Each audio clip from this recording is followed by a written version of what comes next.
There's a $10 billion industry which preys on poor people, is endorsed by celebrities, but most people haven't heard of, mostly because it goes by so many names. I like something called the debt backpack method. I recommend national debt relief to anyone who wants to become debt-free. It's called the rapid relief method. It's called the debt clear method. That's right. According to celebrities, there's an easy method to get your debt settled. The problem is the banks don't want you to know about it. Banks don't want you to know this, but there's a national debt relief program specifically designed to help Americans with $10,000 or more of credit card or personal loan debt. I'll be honest, when I first saw this, I was curious what the big secret was. But the second or third time, I started to get suspicious. Banks don't want you to know this, but there's a national debt relief program specifically designed to help Americans with $10,000 or more of credit card or personal loan debt. They hate this program. They hate this program. They hate this program because if you qualify, they can help you settle 40 to 60% of your debt and put you on one simple payment plan for the rest. Yeah, it's pretty strange, right? And as I investigated, what I found was there were thousands of ads like this with a bunch of variety, micro-targeting different groups. Seniors, Christians, factory workers, anyone with over $10,000 in credit card debt and a pulse. But worse, many of them were featuring total lies. Like, take, for example, this cluster of ads about debt elimination for veterans. So the Veteran Administration is handing out debt elimination for all veterans, and no one's even talking about it. Yeah, no one's talking about this headline because it doesn't exist. This is a fake photoshopped headline from the Department of Defense. Here's the real one. And these people lied about it to push veterans into debt settlement, and they used the same lie for seniors on Social Security too. Practically handing out debt elimination for seniors, and no one's even talking about it. Who are you talking to? Okay, look, beyond the insanity of running ads with fake government headlines, what bothered me about this was the specific micro-targeting of vulnerable groups and optimizing it, like using dozens of AI-generated variations to optimize engagement. There's something so uniquely dystopian about that in a way that it just couldn't have existed 10 years ago. Like, take, for instance, this ad, which is someone talking about their personal experience getting out of debt. Trust me, I know what it's like. I racked up 4 of my credit cards to more than $30,000. But here's how I got it canceled. Yeah, except that's totally fake. There are dozens of these ad variations, which means they're somehow optimizing for click-through rate to see which of their fake stories works better. Like, is it the one with the girl, the guy, the black person, the white person? And what struck me is just for all this industrial scale fakery and lying, there is an industry behind all of this, endorsed by celebrities. It's very real, it's very profitable, and it's often predatory, but basically no one knows how it works because most of it is run in the dark with these ads, and the videos that do explain debt settlement are usually trying to sell you on debt settlement. So I spoke to lawyers, whistleblowers, so the public can stop getting lied to about debt settlement.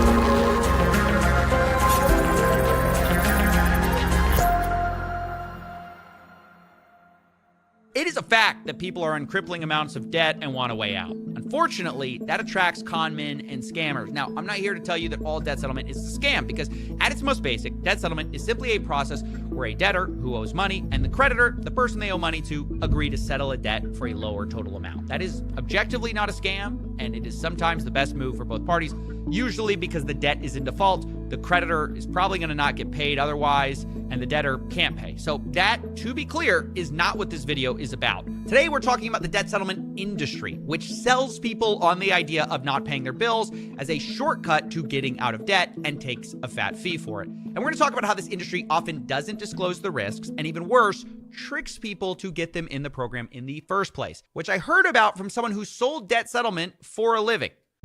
Debt settlement is typically for people going through some type of hardship, whether that's divorce, a medical issue, you lost your job, something catastrophic has happened in your life to the point where you cannot afford to pay on your credit cards anymore. But that's not what we pitch to. I would say from my experience, 70+% of my clients were not in that situation. They were looking for a consolidation loan, a home repair loan, some type of loan, not debt settlement. Why were people calling you for a loan, though? Because that's what we advertise. The advertising goes through these third-party affiliates that post whatever they want. They just have to get someone on the phone, and we're responsible for closing that person. So you guys advertise loans, but what you actually sell is stop paying your credit cards so we can make a cut of your debt. Correct. That sounds like a bait and switch. That sounded like a bait and switch to me. Now you see my ethical dilemma. That was Miller, by the way. He was a sales rep who came to me because he believed the companies he was working for were doing things that were unethical. And he wasn't the only one. 2 other sales reps who wanted to stay anonymous told me the exact same thing. Because they're using the bait and switch mechanic of pitching clients the entire thing. And you, as the client, are going to think that I'm going to get a loan. But then the salesperson is going to go ahead and twist words, basically telling you, oh, you don't qualify for a loan, but here's the repayment plan, it's good. And sometimes people would get confused because the sales agent would rush them into signing the contract thinking that he's going to get a loan, but he's not getting a loan. He's signing up for that settlement. Most of the people that get called also apply for loans, or they think they're applying for loans. And then when they get warm transferred to the sales division, when a lead is made, they are baited and switched onto a debt relief program. This is truly the worst part of this industry, and a secret most people don't know about, that oftentimes you are tricked into getting on a call thinking you're applying for a loan, but actually they're trying to sell you on debt settlement. In fact, I actually got a copy of a script at one point from one of these companies, and they have what's called a loan killer method, which is used when a client is frustrated and asks, I only want a loan, or won't give up on the idea of a loan. The script tells them to say, it's going to be very difficult to get a good interest loan. My partner's broker ran your name through and it came back as declined all. And then says, let me tell you why I qualified you for this debt resolution option. Again, confirming what we saw, that it's literally scripted to resell people from loans onto debt settlement, which they didn't know they wanted in the first place. The whole thing starts out with a lie many times. A lot of folks I've seen reach out to a debt consolidation company, or what they think is a debt consolidation company, where they're going to get a loan to pay their creditors. And this company pulls their credit and says, you don't qualify. And then they give that credit report to a debt settlement company. There's already a relationship there. It may be the same company. And so the debt settlement company calls them up and says, hey, we know you got some problems with debt, so we can help you out. And people don't get, the relationship there. We've caught on a few and figured it out. I think most of them start that way. We just they don't necessarily see the relationship. So they start out with a lie, and just, it goes forward from there. They promise, we're going to fix your credit, which is the exact opposite of what they do. They destroy your credit. You're going to save a whole bunch of money. You're not going to save any money. You might save a little bit, maybe, if things go as planned. And worst case, which happens quite a bit, you're going to end up paying more than you would if you just paid your creditors. And you're going to have to deal with a lawsuit probably, because somebody's going to sue you. Yeah, he's right.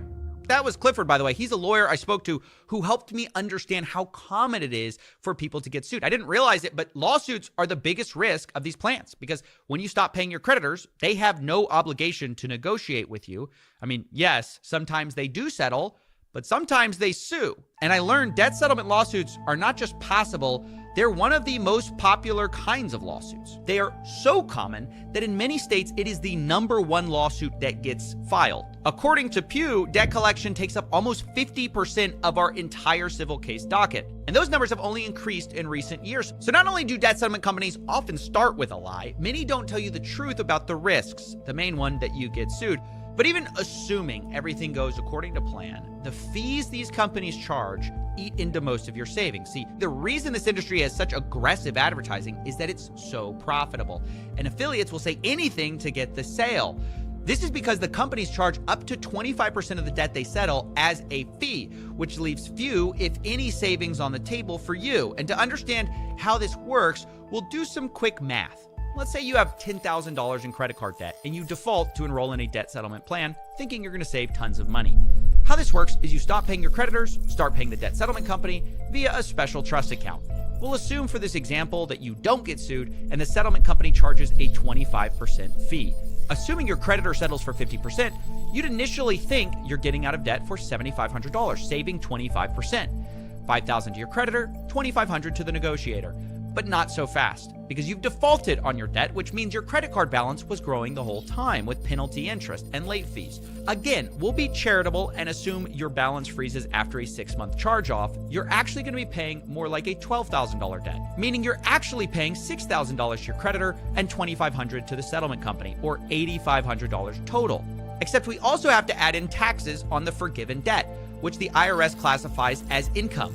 At a tax rate of 22%, that's another $1,300 you might owe, so you've completed your debt settlement program with a payment of $9,800, where your original debt was $10,000.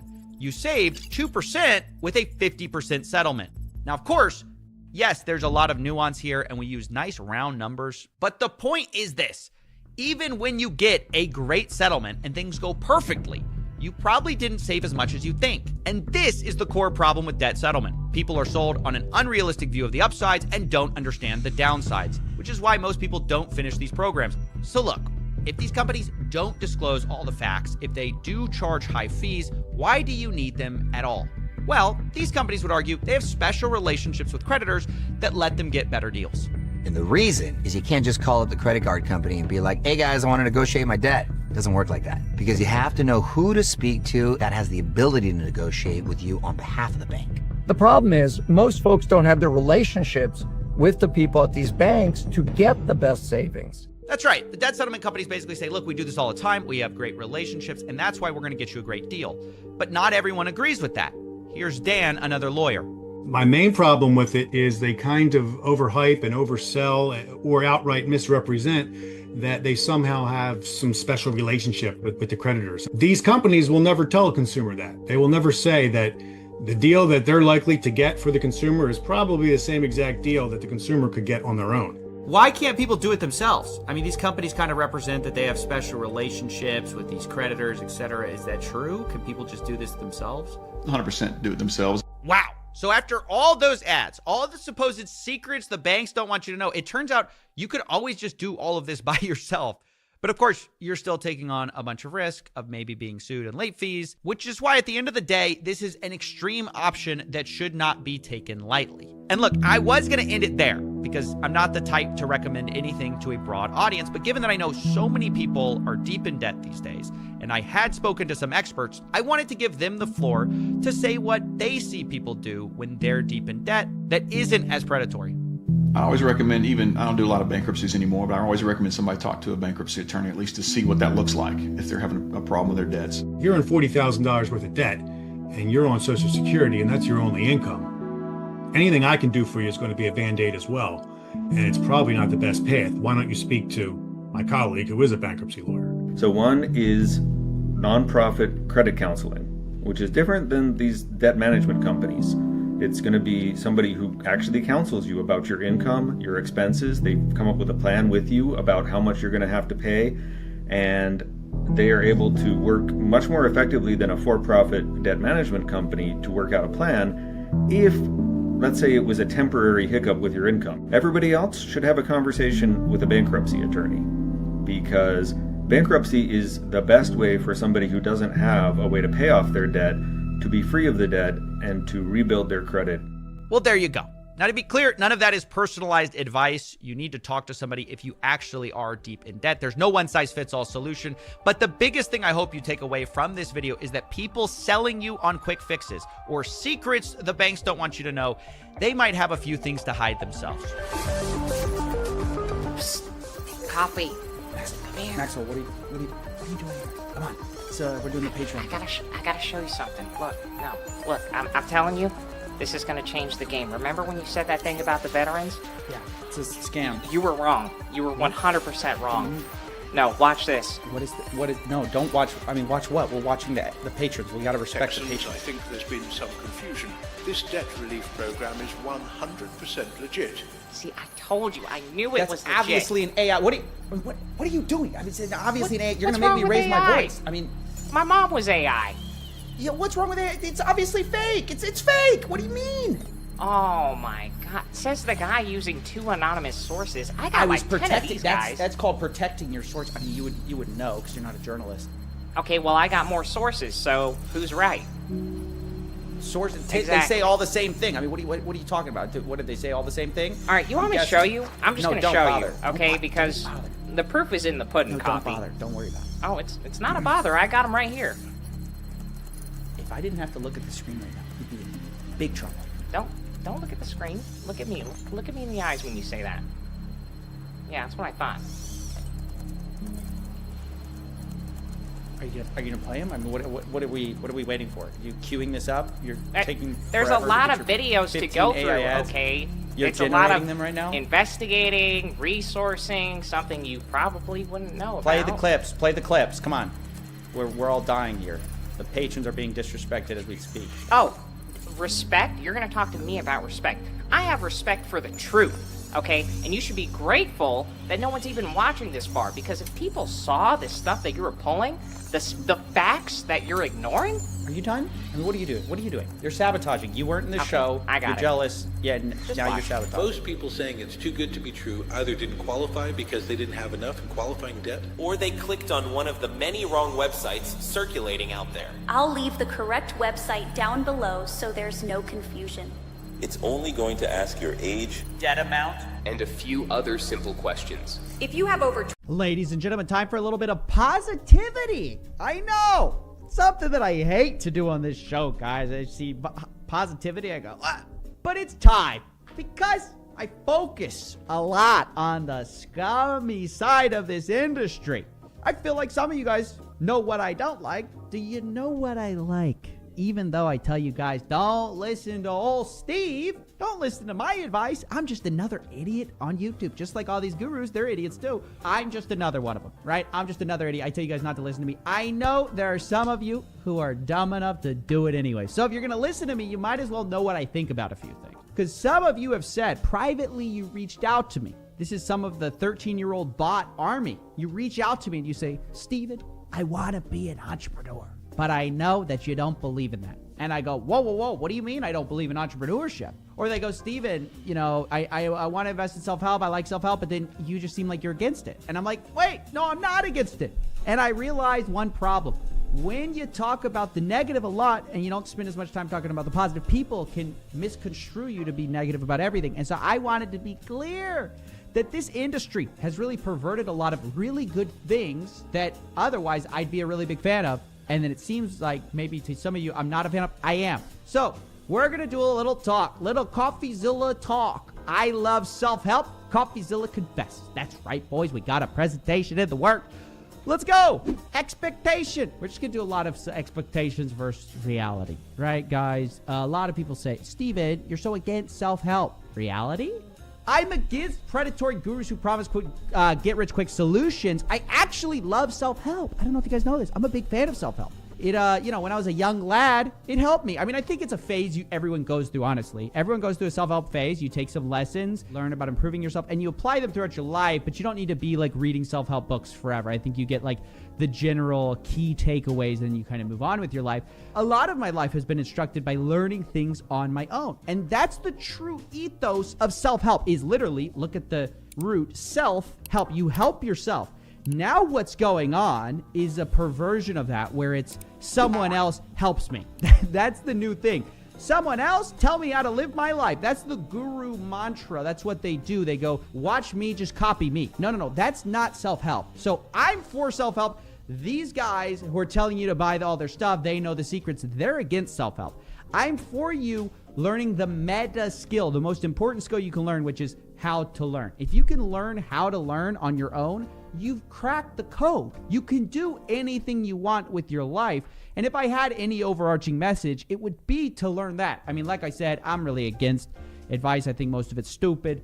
But if there was ever a good piece of advice, it's learn to learn. So one thing that I did as a kid was when I was younger, I taught myself to play piano, right? I have a keyboard at my house. And that skill has helped me throughout my life, not because I'm a professional piano player, but because learning how to learn piano taught me how to do well in college, how to do well with a YouTube channel. I learned to learn. And here I'd like to recommend the book, The Art of Learning by Josh Waitzkin. Great book.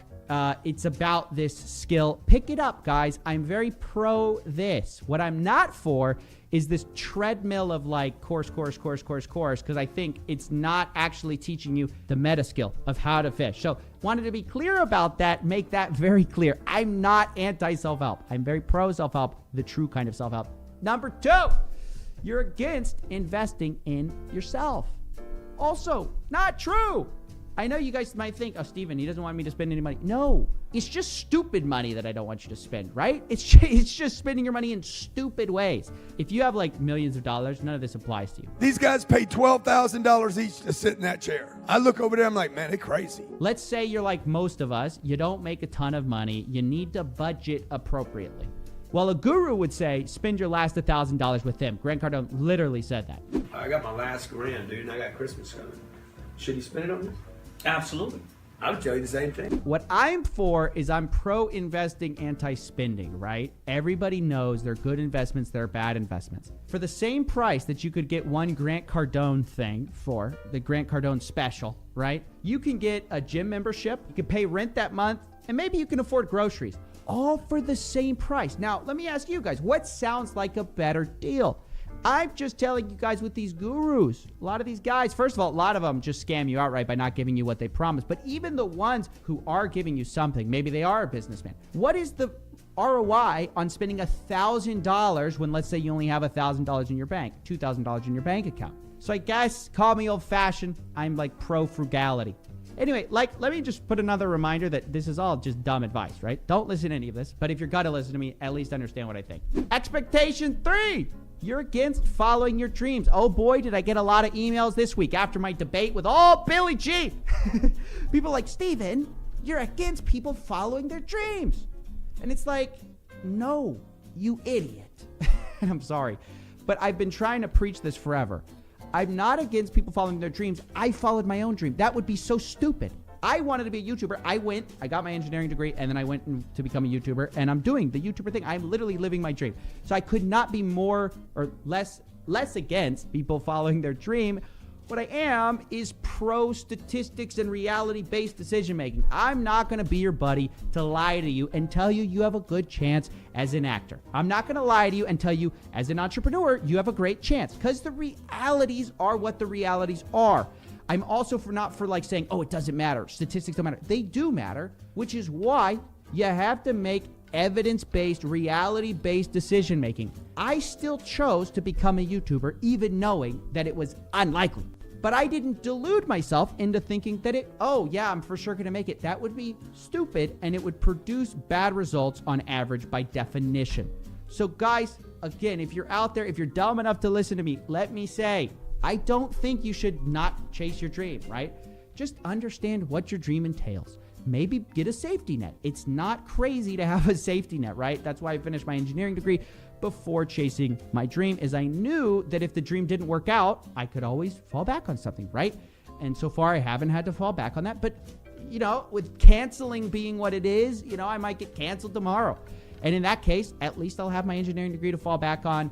I picked up a lot of skills in the meantime, but that's my point, guys. I'm not anti-dreams. Then finally, you're anti-rich people. You can't imagine how often I get this. Oh, you're just a hater on anybody who makes money. You just want everyone to be broke. False. Of course, it's false. I have all sorts of people that I look up to.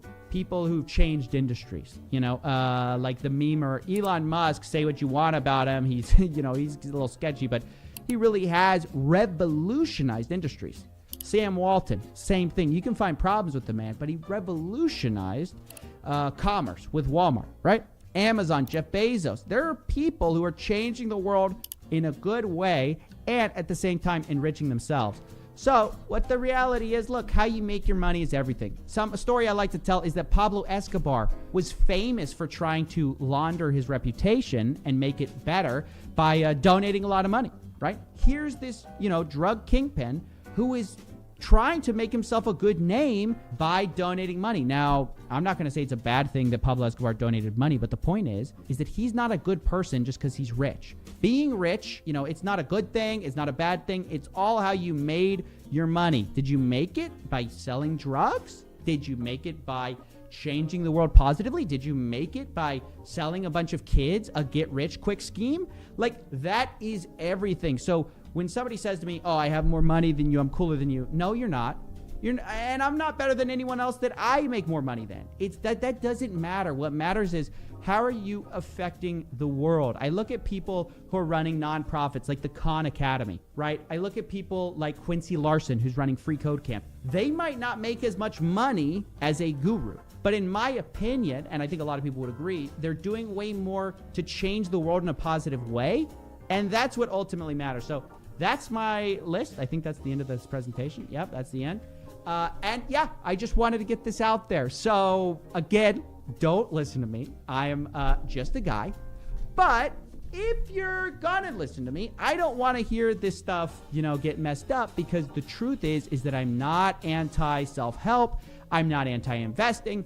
I'm not anti-following your dreams, and I'm not anti-rich people. What I am is, pro-frugality, Most people know that I get threatened a lot on this channel. People don't like it when you expose them. I suggest you use the money you got from pumping your Patreon to hire a good lawyer. You're gonna need it. So scammers saying that they're gonna go after me is something that I've long been desensitized to. Coffeezilla. Nobody knows anything about his family because they don't have the resources I have.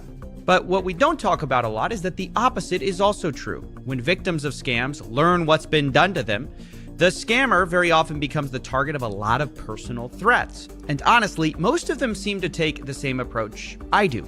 You unfortunately have to ignore it. Because 99% of the time, internet threats are just that, threats, which never go beyond the screen.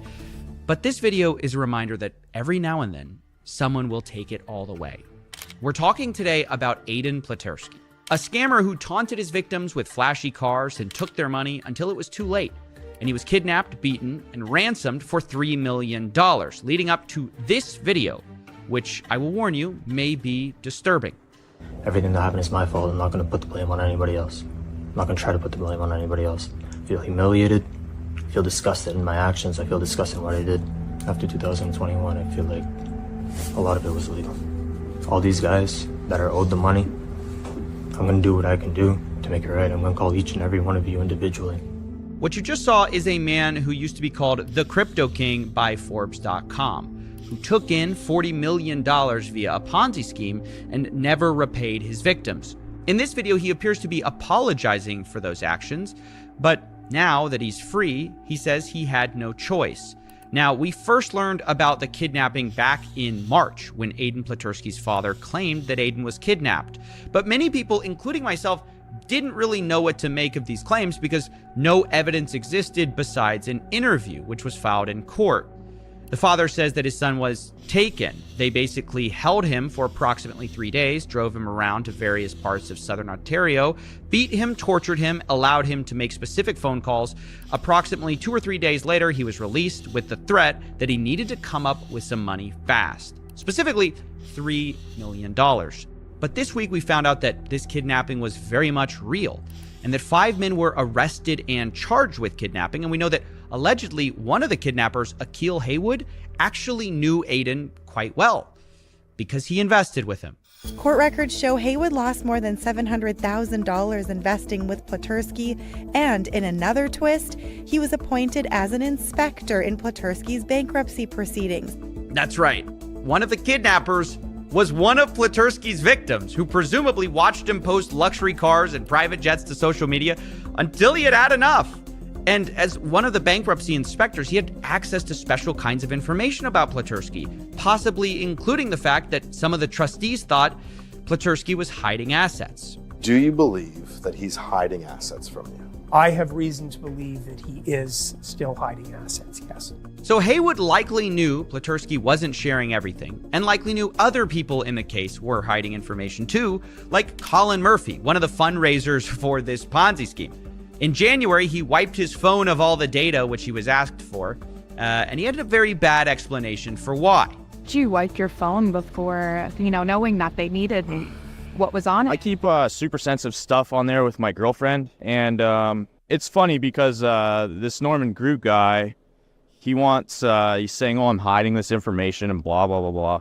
And he doesn't realize that I've been keeping stuff to give to somebody. I just didn't know if he was the right person. Ah, dang, I was about to give you guys all the evidence. I was trying to get it to you, and then I wiped my phone for no reason.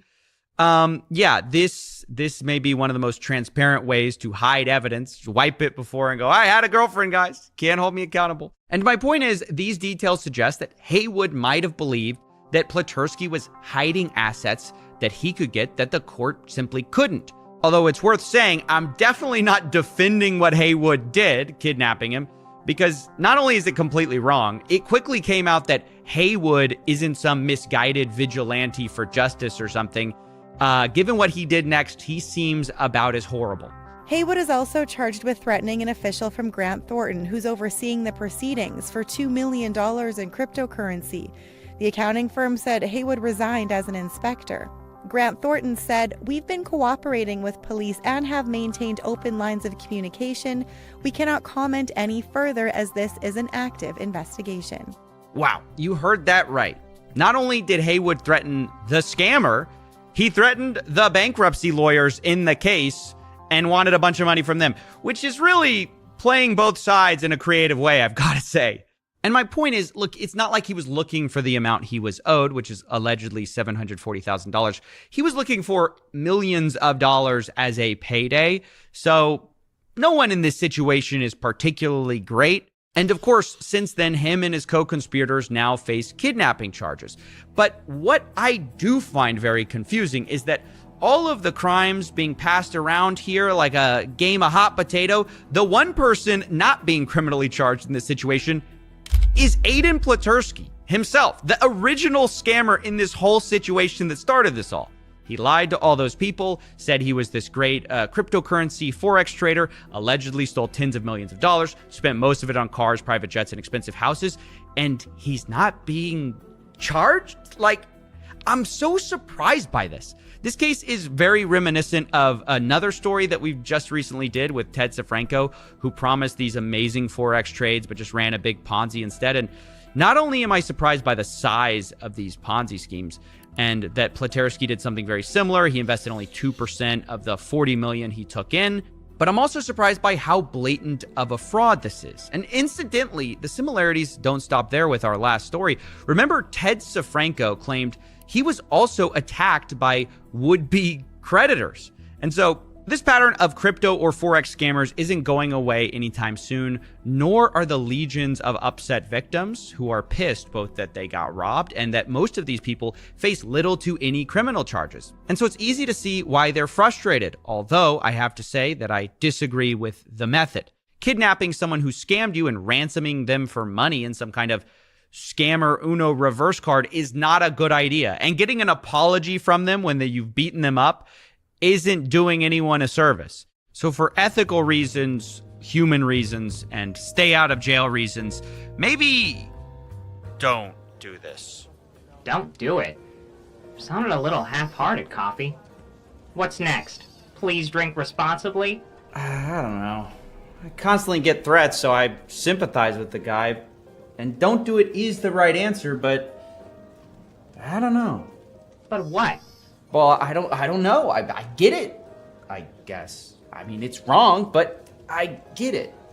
But it's clearly wrong. And look, Haywood sucks, but I get wanting to screw the guy who screwed you. But I can't say that because it is wrong and the impulse is wrong. And I didn't want to put this in, but like this Aiden guy is horrible. I went to his Instagram to reach out for comment and I saw what he's posting. It's all, supercars, private jets. It's a middle finger to all the victims. And if I lost money to that guy, I'd be pissed too. Wow, Coffee. You got an edge. I didn't think you had it in you. No, I mean, I wouldn't do anything and I wouldn't change what I said. Don't do it is the right thing. But sometimes the right thing feels... What? Hopeless? Inadequate? Sisyphean? Pointless? This conversation is pointless. I'm done talking about it. Look, you got anything on TV? I hate when you put my show on. Come on, change the channel. Put something else on. Oh, sure. Speaking of new topics, I've got just the thing that'll cheer you up. I found this new creator. You're gonna love this, Coffee. Very avant-garde stuff. I'm telling you, future of entertainment. Quack, quack, quack, quack, quack, quack, quack. Rah, rah. I tricked Sam Bankman-Fried into a third interview with me, and this time he may have admitted to fraud. You'll be the judge. You can click to this timestamp if you just want to listen to the interview, but I want to explain the background, the strategy that went into this call to try to learn where others had failed, including, by the way, learning from my own failures interviewing Sam. Now, first, I want to give some background. Sam at no point has wanted to talk to me. Every time I've kind of snuck on these Q&As and started peppering him with questions, he usually leaves. But I realized that since this was my third time basically doing the exact same trick, it was probably going to be one of my last, because at some point he was going to catch on. So I knew going into this, it might be my last chance to interview Sam. And because of that, I had to think long and hard about what the perfect line of questioning would be to really pin Sam down, knowing that he's a master at dodging questions. He's done it with everybody so far, including me, by the way. And I mean, look, I think we've got some great stuff, but to this point, I didn't think anyone had gotten that smoking gun. He always denies everything. He always has a sort of a loophole out of it. So I'd have to try a different tactic. And here was my plan. Sam's whole excuse about not being a con man all hinges around Alameda Research. Basically, he says he knew nothing of what was going on there because he was just the CEO of FTX. And while that's nearly impossible to believe that he's this stupid or incompetent, it's really hard to prove 100%. So I realized if we were going to do this, I'd have to remove Alameda from my case, right? I needed to show that Sam had knowingly defrauded people without invoking Alameda at any point. And here was my plan to do it. I was going to spend the entire time laser focused on the FTX terms of service. Now, some of you may know FTX lays out that they cannot use customer funds for anything. They can't trade with them. They can't loan them out. And I thought this was a really important point because obviously that money is no longer there. So clearly something must have happened. But I'm far from the first person to notice this. Many people, including myself, have already tried to ask him about this and pin him down. But for various reasons, well, it didn't work. And I needed to learn why so we could avoid it. So I want to go through a few major interviews with Sam and show why this line of questioning has always fallen apart, starting with the New York Times. The terms of service for FTX. And I just want to read you this. It says, none of the digital assets in your account are the property of or shall or may be loaned to FTX Trading. FTX Trading does not represent or treat digital assets in users' accounts as belonging to FTX Trading. So how is it possible that Alameda had this loan of such a large size? So there's that piece from the terms of service, but there were a number of other parts of the terms of service and a number of other parts of the platform on top of that. There is the borrow lending facility, where users were lending billions of dollars of assets to each other, collateralized by assets on the exchange. You had obviously futures contracts where there are leveraged positions on. Now, of course, all of this, it's meant to be the case that these are positions where FTX could, if it needed to, margin call those positions and close them down in time such that it would cover all of those, all those shorts, all those liabilities.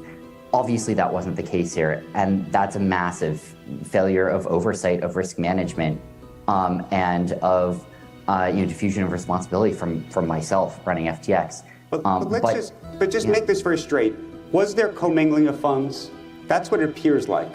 It appears like there's been a genuine commingling of the funds that are of FTX customers that were not supposed to be commingled with your separate firm. I didn't knowingly commingle funds. Okay, Sorkin tried and failed here to pin him down on the terms of service. Why? Well, because Sam escapes in this talk about a different part of the terms of service, which related to margin trading, where you take out some kind of a loan. And in a way, it was a complete deflection. Like, it doesn't matter that there's a separate margin trading terms of service because the people who weren't margin trading still should have had their funds kept safe. But it sort of threw Sorkin off track. And so now we're going to move to the Stephanopoulos interview, which was a bit better because Sam's going to try the margin trading story. But watch Stephanopoulos. He does a better job at honing in on the question. But as you know, the FTX terms of service tell the people who signed up, none of the digital assets in your account are the property of or shall be or may be loaned to FTX Trading. But you're saying that happened. My understanding is a few things happened. The first is there is a margin trading facility on FTX. by which users can lend out funds, by which other users borrow funds. And so there are explicit cases where there is, margin extended, where there is borrow lending. If Alameda is borrowing the money that belongs to FTX depositors, that's a bright red line, isn't it? There are a lot of cases where that's actually explicitly part of the programs and that are but happening. Not here. Here already... it says that the digital assets may not be loaned to FTX trading. They can't be loaned out.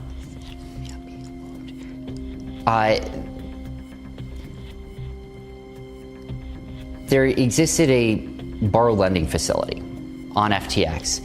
And I think that's probably covered, I don't remember exactly where, but somewhere else in the terms of service. But they'd have to approve of that. They're saying they didn't approve of it here. They're saying you approved of it. Now, this is great stuff from Stephanopoulos. He refocused the question, but Sam's about to weasel out with a new trick. Go ahead and watch.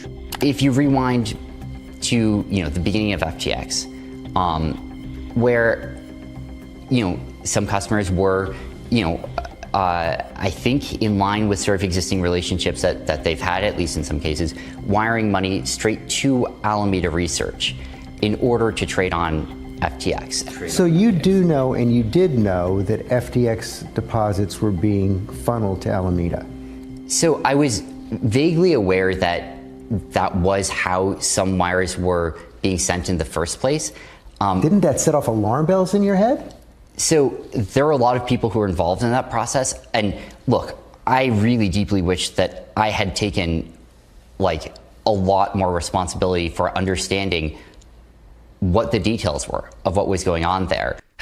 This is how he slips out again. He tried the margin trading explanation. It didn't work. So he pivots to, okay, well, there's this weird backstory where FTX used to take wires from Alameda. And maybe that's where we lost the money, right? It's another smokescreen.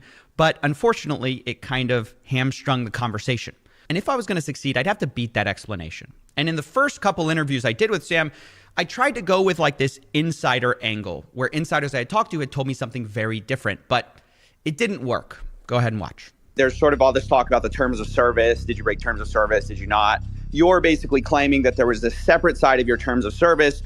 But I talked to somebody from Alameda and asked how big the position of or how many people had assets in the type of accounts that terms of service would apply to versus the regular terms of service, which said you couldn't use their money. And they said it was about $1 billion that was in the margin trading or the margin side of things where you could reuse their funds or whatever. And there was the rest of it was not there.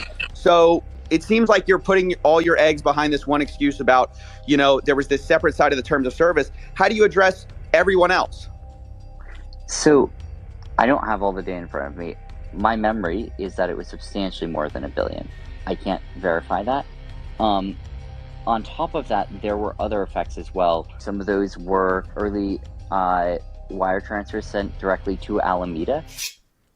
Yeah, I kind of got stuck where Stephanopoulos roughly got stuck. I should have known that he was just going to refuse the evidence of insiders and just say, well, I disagree, and go back to his Alameda wire explanation. And I tried following it up a bit, but it didn't really matter. I had kind of missed my shot on that particular angle. And as I reflected on this, I realized all of the talk about margin trading, future trading, wire transfers to Alameda, all of it is a smokescreen from the big problem. The big problem is that some percentage of FTX's customer base never sent a wire to Alameda. They never signed up to margin trading. They never did spot margin. All they did was put their assets on the platform, and they were told that their assets would not be borrowed, it would not be loaned out, and that money would always be there. And it wasn't there. Why wasn't it there? There's no other way to explain that. If the money's not there, then fraud. And I had to laser in on that one point, not get distracted by these shiny objects that Sam's throwing up about this or that, or what about this, what about that? No, there's only one question that matters, and it's impossible for him to answer, I thought. So that was my strategy going into it. That was the backstory and how I learned from previous interviews. So without further ado, here's my third and probably final call with Sam Bankman-Fried. If you're trying to do things with good intentions. I'm about to go up. Okay, Coffee, you're up. Hey, Sam, it's me again. I just wanted to ask real quick about the terms of service question, which Recht brought up a little bit. I want to expound on it. Can you just tell us, Yes or no, were you treating client assets just on the regular digital asset side different from the margin trading side? I do think we were treating them differently. There were a bunch of different sides, or more than two sides there. But I do think that we were cognizant of the fact that like there were differences between uses for like, you know, margin versus staking versus spot versus futures collateral versus other things. Yeah, just people. I'm just talking about people just you know, putting Bitcoin on the exchange. Yeah. Obviously, there was really clear terms of service around that. If it's true that you didn't invest client assets, not even in treasuries, as you said via a now deleted tweet, why do those client assets no longer exist? So I'm trying to trace through some of this. Here's my best guess, and I wish I could give you a more confident answer, but I don't have the data. But my best guess is basically it's a combination of the following. One piece is the transfer sent directly to Alameda Research from customers. One piece, and that I think is a fairly substantial piece. One piece is. Wait, can you explain what that piece means? So people were sending money to Alameda instead of, they were getting credited on FTX, and Alameda just ended up using those funds, and they were never held separately per the terms of service. Well, there was a separate legal agreement with that. I don't know the details of it. I don't have it in front of me, but there's a separate legal agreement with respect to transfers that were sent directly to Alameda Research by users, especially before FTX had its own bank accounts. And so I do think that is part of what happened there, likely. Let's focus on only client assets that happened after FTX got a bank. Y'all said digital assets are treated a very specific way. Why were those digital assets not treated that way? So of the remaining piece, and there's a few other pieces as well around futures and other things. I understand that's not what you're talking about.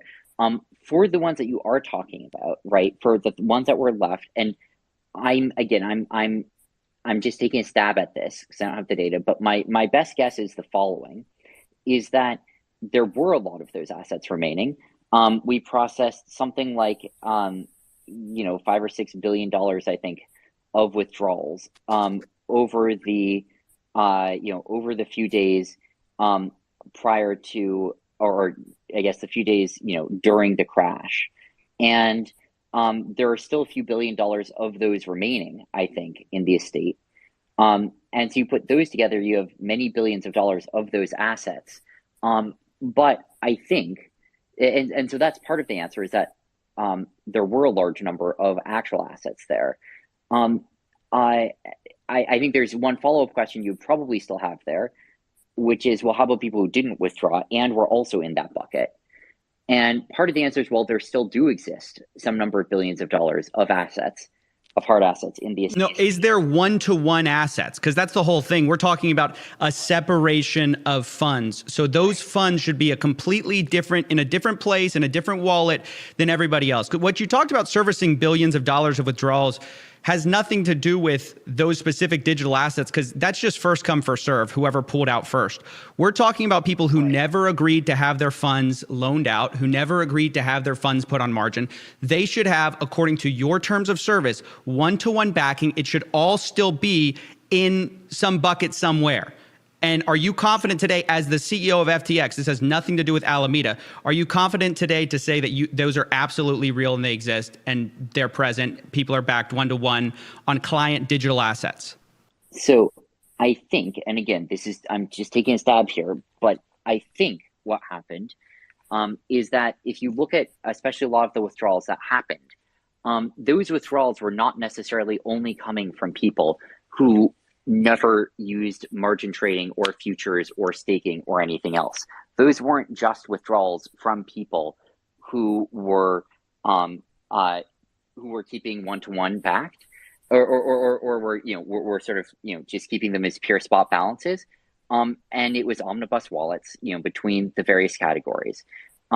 And so I think that the answer to your question is that a number of those assets were withdrawn by people who had balances on the exchange, potentially in the few days prior to the collapse.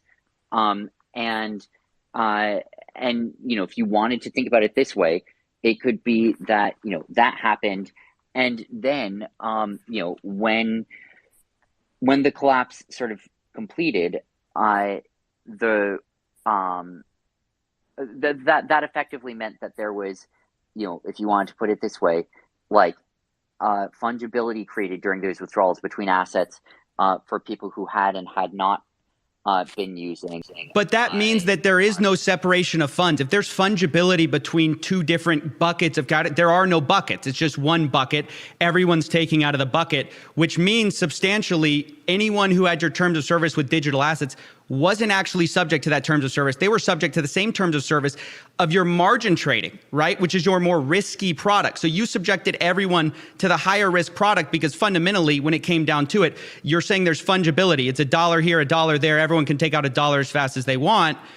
Don't you see that as like defrauding your customers, the people who trusted you to just say, hey, this is not going to go anywhere except for we're not investing your assets? If I can exchange one-to-one and I'm the one who put risky stuff on with risky assets with risky terms of service, I can take the money that someone who didn't sign up to those same risky terms didn't agree to. Isn't that fraud? So I'm specifically talking about what happened in the days immediately during and following the crash, in that 3 or so day period. And during that period, I think we may have allowed, just generalized withdrawals. I think that was, if you're saying that we should have held up withdrawals for everyone who had an open futures position, for clawback potential or something like that, I don't know, maybe that would have been the right thing to do. I hear where you're coming from on that. I felt, at the time, that we wanted to treat customers equally. It was an incredible. But they had agreed to different things, so you can't treat them equally. I mean, it's like, this is the whole problem of the story of FTX and Alameda, is all the funds were being commingled. Isn't this just another story of commingling funds, except this is now FTX, which you can't pass the blame to Alameda anymore. This is your company, your funds, that you are treating all the clients the same when they clearly signed up to different terms of service. So I just want to respond to that. And please, I completely respect your question, but you have monopolized all of these discussions, Coffeezilla. You need to let others speak, and you need to respond to what I'm saying and not grandstand as much here. I completely understand where you're coming from. But to answer your question, I didn't make a decision there. We processed withdrawals as we normally do until it became clear we couldn't anymore, at which point we shut them off. And it was the case that, at that point, there was a big liquidity hole. That's what happened. If you want to judge that process and think that, we should have been spending those days frantically trying to code up a new withdrawal process, I disagree with you, but I understand where you're coming from. Yeah, sure. I think that's fine. I mean, it's not about coding up a new withdrawal process. It's about treating your client assets the way you told them they'd be treated, right? It's a very different thing completely. But anyways, I'll stop grandstanding for Sam. Thanks, guys.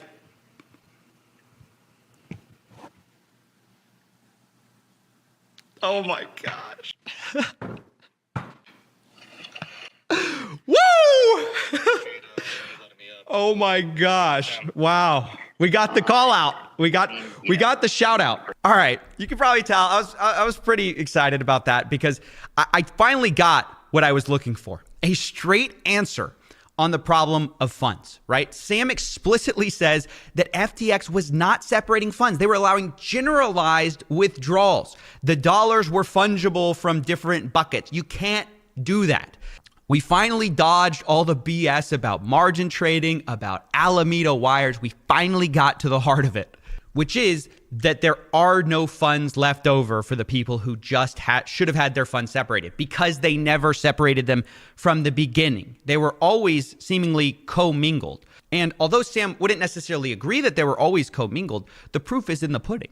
FTX owes billions of dollars that they do not have. And it's because of how they allowed withdrawals. To give you kind of a regular finance analogy about why this is so cataclysmically bad, and in my opinion, fraud. Imagine you banked at JP Morgan Chase, right? And you have your money in the savings account part. Well, then you find out that they actually had this risky hedge fund. And you know what? They actually kind of blew up. In fact, they blew up so badly that JP Morgan Chase, it's all shutting down. But when you go to the bank to withdraw your money, you find out that instead of keeping your money safely in your savings account, they had allowed the people in the hedge fund business to just withdraw it, first come, first serve, right? They treated all clients the same, according to them. Well, you say, well, no, that's fraud because you signed up to very different terms of service than the guy who knew he was going to be like, in this hedge fund, right? He had a different level of risk. He acknowledged that level of risk. And if you just throw all the money in one pot, the terms of service are meaningless, right? You're exposed to the same level of risk as the guy who took on huge risk. And that's fundamentally what happened at FTX. That's fraud. They told people their money was safe, and ultimately, they just subjected everyone to the same risk as like the day trading degenerate gambler on 100x leverage. And I really found the last thing Sam told me like so telling. To answer your question, I didn't make a decision there. We processed withdrawals as we normally do. That's what happened. If you want to judge that process and think that like we should have been spending those days frantically trying to code up a new withdrawal process, I disagree with you, but I understand where you're coming from. This is so interesting because no, of course I don't think you should be coding up a new withdrawal process while you're going bankrupt.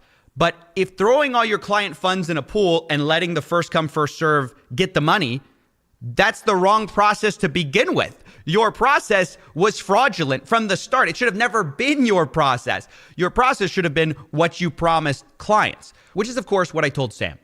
And although I think Sam's probably guilty of a lot more than we covered here, I really wanted to get to this minimum viable fraud case, and I think we did get it. I mean, there is no sort of wiggling around the fact that he was the CEO of FTX, and all of this stuff that was bad that we proved happened at FTX. You don't have to invoke Alameda to get to this. So you can't say he didn't know because he definitely did know. And he says he knew.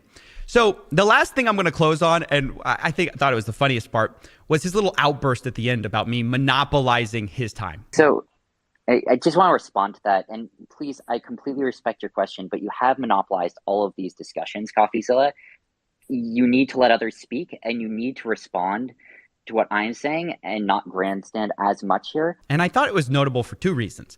One, he hasn't lost his cool once in any interview. This is the first time I heard him like really crack.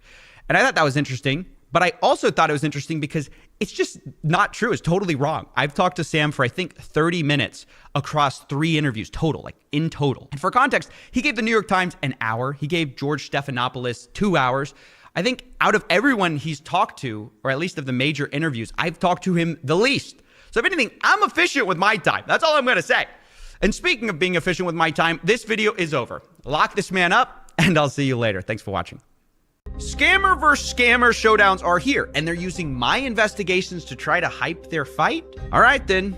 I guess I'm going to use their fight to hype their crimes. Or at least what should be crimes. Let's break this down. Yo, you don't read contracts, huh? No, that's I get people to do that for me, buddy. You Not got like caught you. for scamming. Where were those people when you got caught for scamming? I didn't scam nobody. You literally signed a contract that said I am agreeing to scamming my audience. You pay your fans back. Scamming you pay Dennis, your fans back? Dylan, the difference between you and What I is is what? I'm rectifying my situation. How? And I didn't How? scam anyone. How? I never made a single token. Me either. Dollar. I never sold my a token. Nah, bro. My This will prove you bought that itself. private jet with people's And I'm money. rectifying my situation actively. You scammed your audience on 20 separate occasions. 20 separate occasions. Community notes checked your ass, bro. Okay, yeah. Quote unquote. I know. Dylan Dennis has also scammed his audience on How come several occasions. I ratio you every single time I tweet you. All right, this clip is amazing. It's like Christmas came early for me and Santa got me something I didn't even know I wanted. You know, these two con men are out here trying to decide which of them is the bigger piece of garbage, but not just that, which already brings a smile to my face. But to do it, they have to cite my research into the other person while also denying my research into their own scams. I couldn't have dreamed of a better scenario. They have to have this thrown in their face in what should be a big moment for them. You know, they're have this big fight. It's all exciting. And then they get reminded, hey, you're actually a scammer. Like Logan might have artist in his Twitter bio, but I love to remind him that the real kind of artist he is a con artist. And the funny thing is, the best they can hope for in this scenario is just to make the other guy look worse. Like, nobody looks good here. They just have to say like, I didn't scam as bad as you did. Like, for instance, Logan literally brings up my website, Scammed by Dylan Dennis, where I show 20 crypto projects Dylan promoted for money that are in the toilet now. And Dylan's only response to that is not that he didn't do it. His response has to be, hey, that same guy who caught me also caught you scamming with CryptoZoo. And then Logan has to pretend with this fake smile he plastered on the whole time, like, oh, I'm rectifying it, bro. Which, of course, he's not. He hasn't paid anyone. So this whole thing it's been very special for me to watch my evidence get thrown in their face by another guy who also got caught.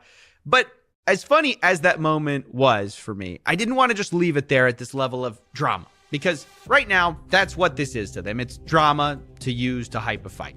Which scumbag will get knocked out? Pay to find out. But I think that's the wrong place to leave it, because people are just gonna get carried away with this rivalry thing, like, oh, I hate Logan more, so I gotta support Dylan, or vice versa. You know, I've seen a lot of that. They think just because Dylan Dennis is dunking on the guy they don't like, Logan Paul, that he's super cool now. Or they think Dylan's gone too far with Logan's fiance, so I support Logan now. If you think either of those things, you're being conned. I mean, that's the grift. Why do you think they got the two most unlikable people on the planet to fight? They want to make you pick a side, when the truth is they're just both terrible. And so in the spirit of talking about their scams, since they brought it up, I wanted to remind people about that, what they're really about. Dylan Dennis, as we said, promoted 20 crypto scam projects for money. But the funny thing is, I don't know if I emphasized a lot, we stopped looking after 20. I mean, trying to find the total number was like counting raindrops. And here's more scams that we missed just to prove my point. And more, and more, and more, and more. And then on the other side of the table, you have Logan Paul, who tries to pretend CryptoZoo was his only scam, and he never profited from these scams. But that's not true. Take Dink Doink. He pumped and dumped that meme coin and made money. Here's him buying it, then he promoted it, and then he sold it. He also hyped up Elongate, and then dumped that coin. It's all good. Elongate made me rich. Elongate, baby. Let's go. Elongate token. Here he is pumping and dumping another coin called F Elon. Made about 100K with that tweet. So this guy is not some one-time scammer or somebody who got mixed up with a bad person. He is the bad person. And there's even stuff I have in my files, which I guess I'll just drop here, even though it probably should be a whole separate series or video. I'm just so bored with this grifter that I can't be bothered. You know, it's just after you document the, fifth or sixth thing, it's kind of hard to get excited about it. But I'll put it here. Did you guys ever hear of when he promoted this crypto coin called OMI? OMI, I think, is like another one. Bro. Am I good? What are you saying? You have the same weird little coins that no one's ever heard of yet as me. Yes, you have OMI? Yeah, bro. Shut the up. Shut up, dude. No way. This totally isn't planned at all to pump this coin so we can make money on our young audience. Now, I know you might want to give him the benefit of the doubt there, but that reaction was so fake that even their co-host, Mike, who's Logan's whipping boy, can't help but be skeptical that this was all a little too rehearsed. But I want a bunch of that because I like that one. Pokemon. Y'all definitely talked about this. No, I swear, on my kids. On my kids, we've never talked about this. What a charming guy.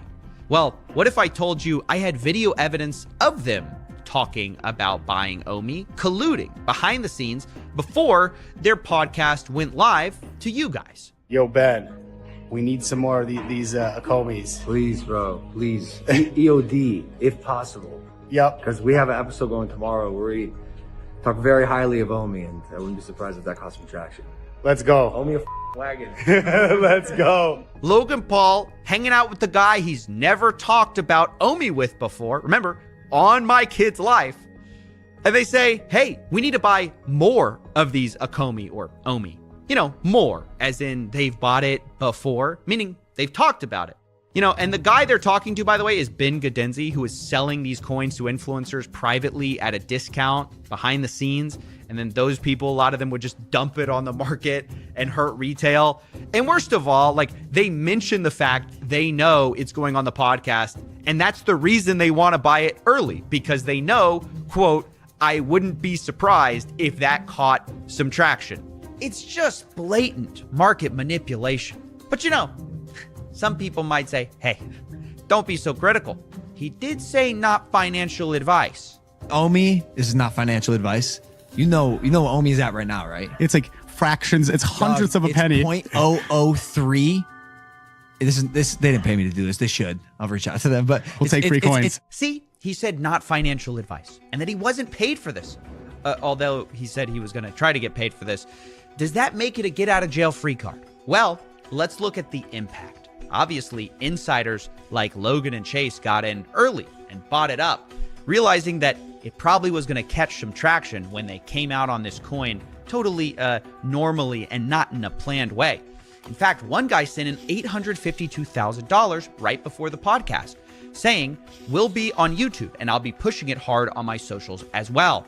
Logan then posts the episode with a cash emoji saying, broke to millionaire in 14 days, watch or bankruptcy. You know, more not financial advice. And what happened next? I think anyone could have predicted. This is the price chart of Omi. The dot on the left is where they told you to buy. The miserable line down is where we are now. Omi is down 99%. Meaning if you put in $1, it would currently be worth less than a penny. So yeah, I could go on all day with these pump and dumps, these scams, these promotions that were paid and not disclosed. But the point is, with all this stuff, while it is amusing to watch these scammers call each other scammers, this isn't drama. In most societies, it would be considered, I don't know, like a crime. But, you know, for some reason, the crypto has the Justice Department confused. So I don't know what's going to happen, but Logan and Dylan have a very long history of scamming fans. So I'm not on either of their sides. I hope they face justice for what they've done. And I hope I've hijacked a bit of the conversation, a bit of the hype from their dumb